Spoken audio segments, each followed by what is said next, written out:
जय जय प्रभु दीन दयाल हरे।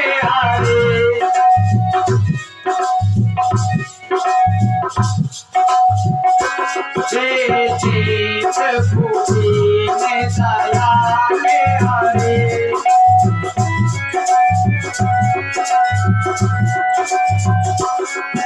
गोविंद हरे गोपाल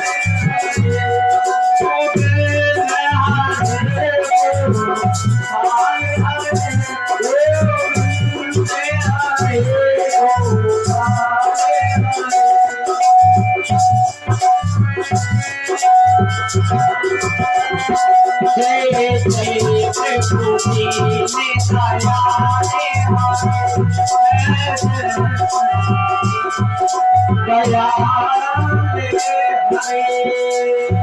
गोविंद भगवान की। तो इधर जब ध्रुव जी महाराज अपनी माता के पास रोते रोते पहुंचे, बोले क्या वो पिताजी नहीं है हमारे? तो सुनीति जी ने कहा बेटा पिताजी तो है, लेकिन उन पिताजी से बढ़कर भी एक तुम्हारे पिताजी है। क्या नाम है? बोले परम पिता भगवान नारायण। अच्छा, तो उन नारायण के पास अगर हमें जाना, उन पिताजी से मिलना, तो क्या करना पड़ेगा भैया? तो माता सुनीति ने कहा बेटा उस पिता से मिलने के लिए तप करना पड़ेगा, ऐसे नहीं वो पिता मिलेंगे। अच्छा भैया मैं तो तप करने के लिए जाऊंगा। एक क्षत्रिय बालक, छोटा सा बालक को अगर कुछ बताया जाए, अगर कहा जाए कि ऐसा, तो वो जिद करने लगता है। मानो ध्रुव जी महाराज की जिद वो अच्छी है, जो जिद बालक को भगवान की ओर ले जा रहे हैं। और आजकल की बालकों की क्या स्थिति? अरे जिस उम्र में हमें शिक्षा ग्रहण करनी चाहिए, भगवान का भजन करना चाहिए, वो उम्र व्यसन में जा रही है आधुनिक युवाओं की। अपने धर्म की रक्षा जब करना चाहिए, उस समय हम आज के युवा नशा में लिप्त हैं, अनेक प्रकार से व्यसनों में लिप्त हैं। लेकिन धन्य है वो ध्रुव जी महाराज, जिनके बचपन से ही प्रभु की कृपा जिन्हें प्राप्त हो गई। उन ध्रुव जी महाराज ने कहा कि अब मैं अपने परम पिता से मिलने जाऊंगा। वो घर से निकल पड़े, और घर से निकले तो रास्ते में मिल गए नारद जी। नारद जी ने कहा बेटा कहाँ जा रहे हैं? हम परमात्मा की प्राप्ति के लिए जा रहे हैं। नारद जी ने कहा कि भैया वहां जंगल में तो शेर नाना प्रकार के भालू होंगे, अगर वो तुम्हें खा गए फिर? बोले अगर खा गए तो मैं पिताजी से मिलने जा रहा हूं, तो हमारे पिताजी खुद रक्षा करेंगे, वो खुद रक्षा करेंगे, उन्हीं से तो मिलने जा रहा हूं। भाई बालक छोटा होता है तो पिता के पास सुरक्षा महसूस करता है। ध्रुव जी ने कहा कि जब मैं पिताजी से मिलने जा रहा हूं, परम पिता के पास जा रहा हूं, अगर कोई जानवर मुझे खाने का प्रयास करेगा तो स्वयं कोई परम पिता रक्षा करेंगे हमारी। नारद जी ने कहा कि वास्तव में ध्रुव के पास सच्ची निष्ठा है। नारद जी ने कहा कि ध्रुव जा रहा है, तू तो एक मंत्र का जाप कर वो परम पिता मिल जाएगा। अच्छा क्या मंत्र बताया नारद जी ने? ओम नमो भगवते वासुदेवाय। ओम नमो भगवते वासुदेवाय।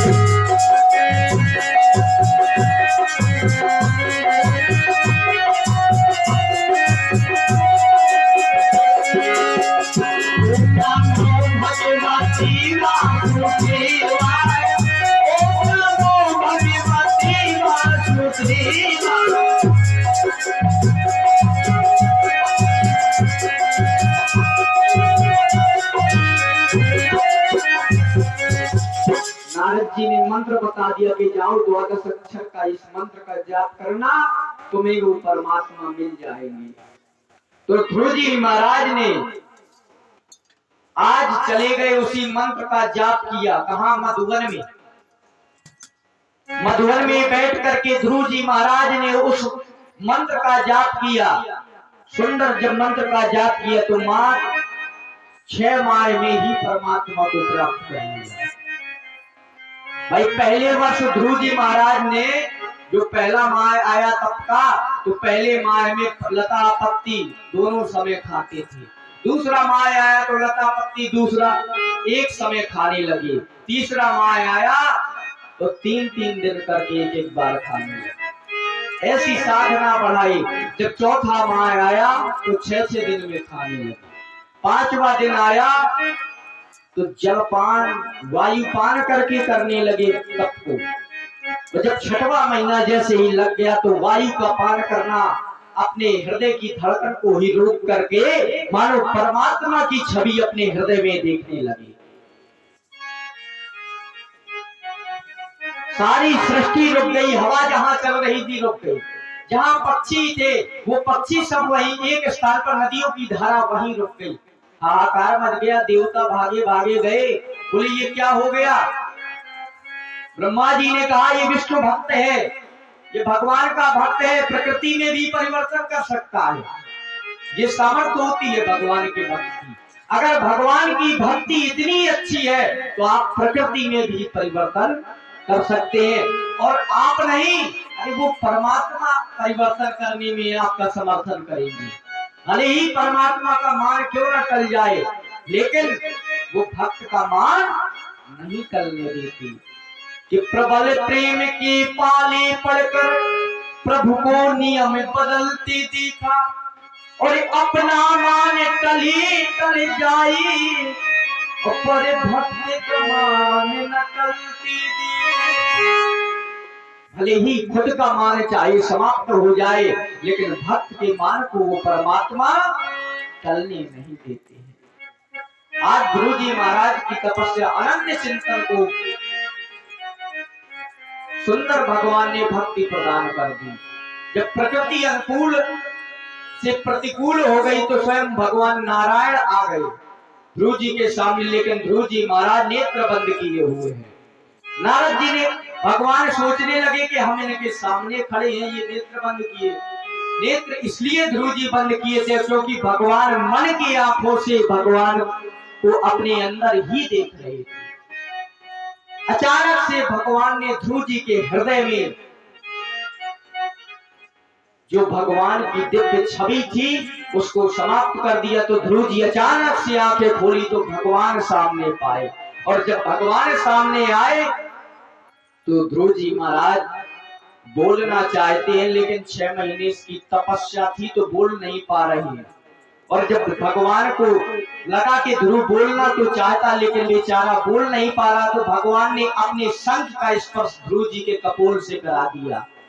ध्रुव जी के महाराज के मुख से वाणी निकली, और वाणी निकल करके ध्रुव जी महाराज आज भगवान विष्णु की वंदना कर रहे हैं। क्योंकि भगवान की कृपा हो जाती है। ध्रुव जी बोलना चाहते थे लेकिन नहीं, आज कहने लगे कि महाराज आपकी कृपा हो जाए तो गूंगा भी बोलने लगता है। मूकं करोति वाचालं पंगुं लंघयते गिरिं, यत्कृपातमहं वन्दे वन्दे परमानंद माधवम्। आज भगवान ने जब कपोल पर शंख का स्पर्श कराया तो ध्रुव जी महाराज के मुख से शब्द निकले। पर ध्रुव जी महाराज भगवान की वंदना करने लगे। योन्ता प्रविश्य प्रसोता संजीव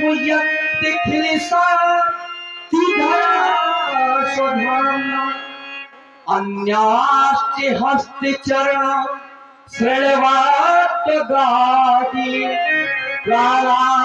नमो भगवती पुरुषाय तुभ्यं। तो भगवान की कृपा हुई। ध्रुव जी महाराज ने दिव्य, भगवान ने कहा ध्रुव वरदान मांग लो। बोले वरदान नहीं महाराज, मुझे चाहिए, मुझे आपकी कृपा मिल गई तो और मुझे क्या चाहिए।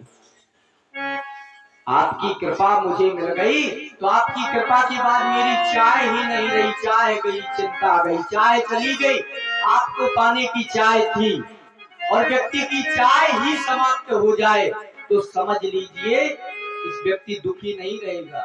कल हमने बताया था चाय के बारे में। चाय क्या है? व्यक्ति को दुख मिलता है तो केवल चाह के कारण, इच्छाओं के कारण, इच्छाओं का, चाह का व्यक्ति दमन करने लगे तो व्यक्ति के जीवन से दुख चले जाएंगे।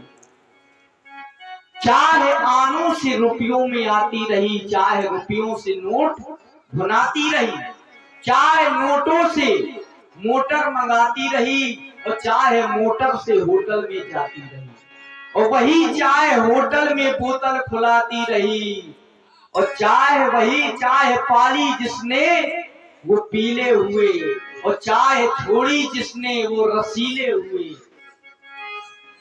अगर हरि की चाय मिल गई तो क्या चाहिए भाई? चाय को क्या चाहिए? अगर भगवान मिल गया तो फिर चाय को भी क्या चाहिए? बस केवल भगवान को पाने की चाय। इसलिए कहते हैं कि भगवान की चाह अगर हो जाएगी तो आपका कल्याण सुनिश्चित है, क्योंकि जिस पर भगवान की कृपा हो जाती है उस पर सब कृपा करने लगते हैं। ध्रुव जी महाराज जब तप करके जब चले गए तो वही माता सुरुचि ने जिसने भगाया था उसी माता ने सम्मान किया। भगवान ने वरदान दे दिया कि जाओ ध्रुव, जिस राज्य से तुम्हें निकाला गया है उसी राज्य में, उसी राजगद्दी में जाकर 36,000 वर्ष तक राज्य करो। भगवान ने वरदान दे दिया था।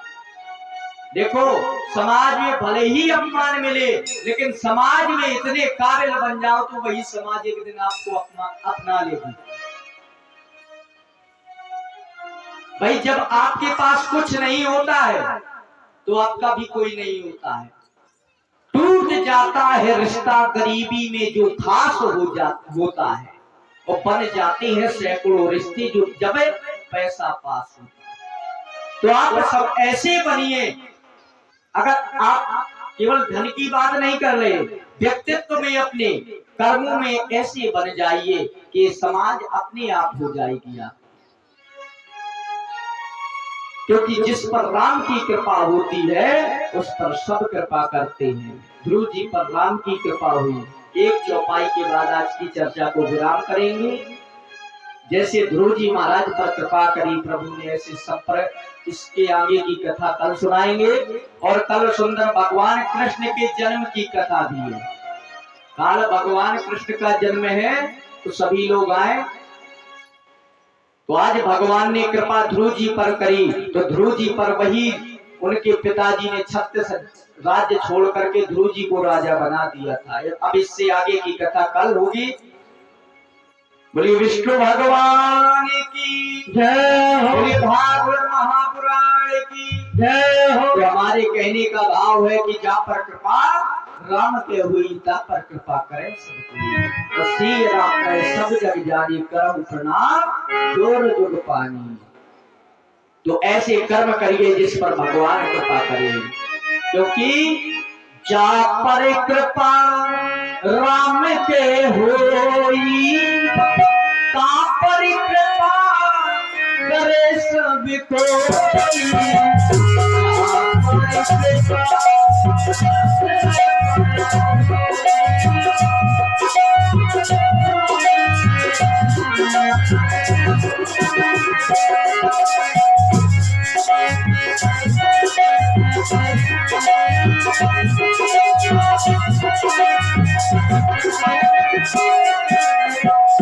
जय सिया राम, जय जय सिया राम, जय सिया राम, जय जय सिया राम, जय सिया राम, जय सिया राम,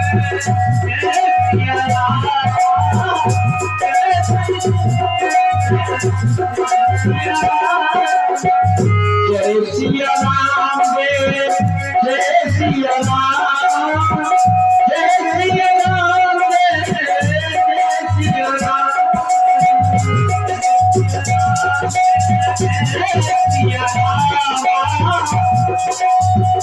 जय सिया राम।